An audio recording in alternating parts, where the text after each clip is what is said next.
Hello, fellow music nuts and friends and subscribers and people who like music and watching my videos. I'm here with another ranking. And today's ranking is for the band Billy Talent. They are a Canadian punk pop rock band somewhere. They've got quite a unique sound, or at least they did anyway. And I finally got all of their albums, and it's been fun listening to them actually this last week.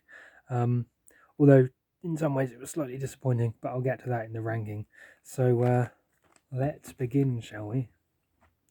So as I just said, in some ways this was quite disappointing.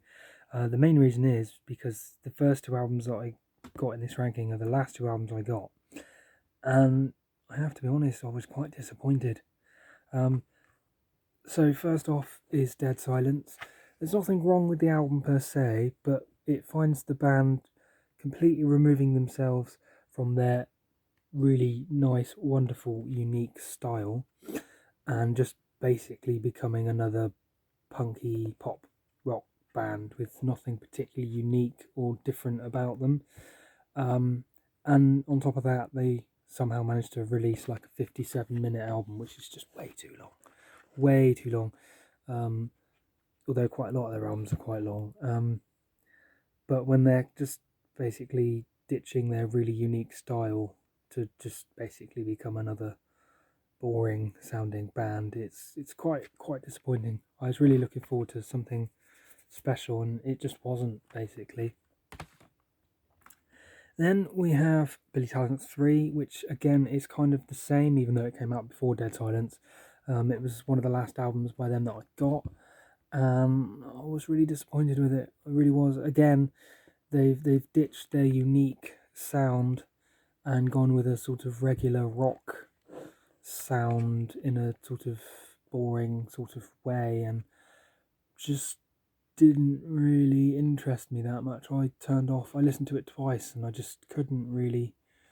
It's just missing all those unique elements of Billy Talent. So I was a bit depressed. Not depressed, but disappointed. That's the word I was looking for. Sorry. So those two are the last. They've only actually got 5 albums, so it's quite a short ranking. So next up, we have their newest album, Afraid of Heights, which I was quite impressed with, actually. It's a little bit too long, I feel, and the mixing is a little bit sort of, modern. There's not much space again, but it finds Ian doing his classic guitar sound and vocalist, who I forgot the name of, doing the classic vocalist thing that he does with Ian backing him up, and the drums and everything else sort of working in the rhythm, and it's good. It's kind of like their first two albums, but a little bit different. It's got a little bit of the other two albums in it as well, so it's a bit of a mix. Excuse me, but I like it. It's definitely a return to form in a different enough way to not just be the same old crap as their first two albums. Same old stuff. Yeah, I know what I mean. So definitely improvement. That brings us to the top two. I would say they're interchangeable, but I definitely prefer the first one. So the next one is Billy Talent 2. It's really good. However,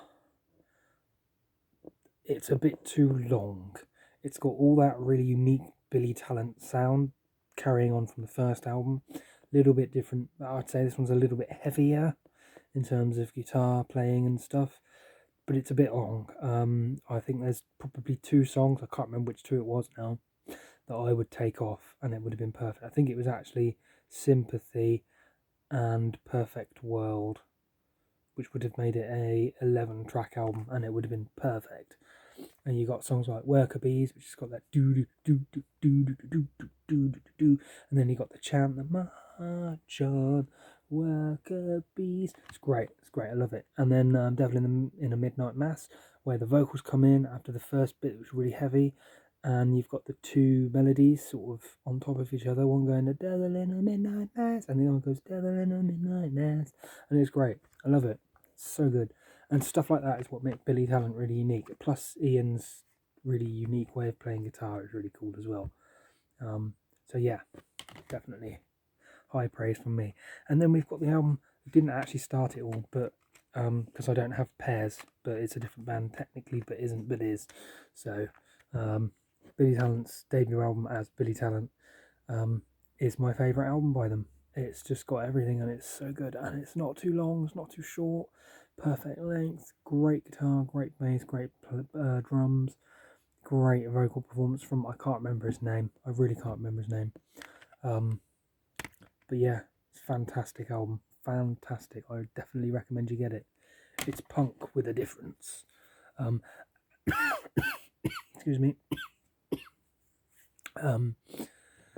They were actually called Pairs before they released that album, but I don't know if I could ever actually get hold of it. And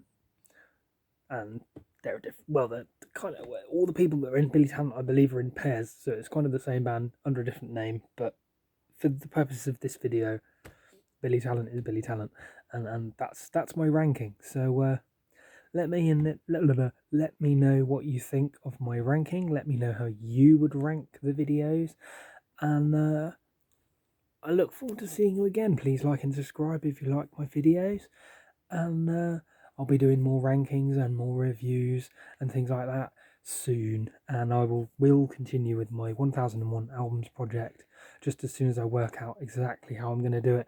I got a bit excited and started it a bit prematurely and realised I hadn't quite worked out like exactly what I was trying to do with it, and I'm planning to actually get more of the albums that are in the book before I start, because I didn't think it was fair having less than half and then trying to sort of criticise the book and, you know, look at it objectively and subjectively and all that sort of stuff.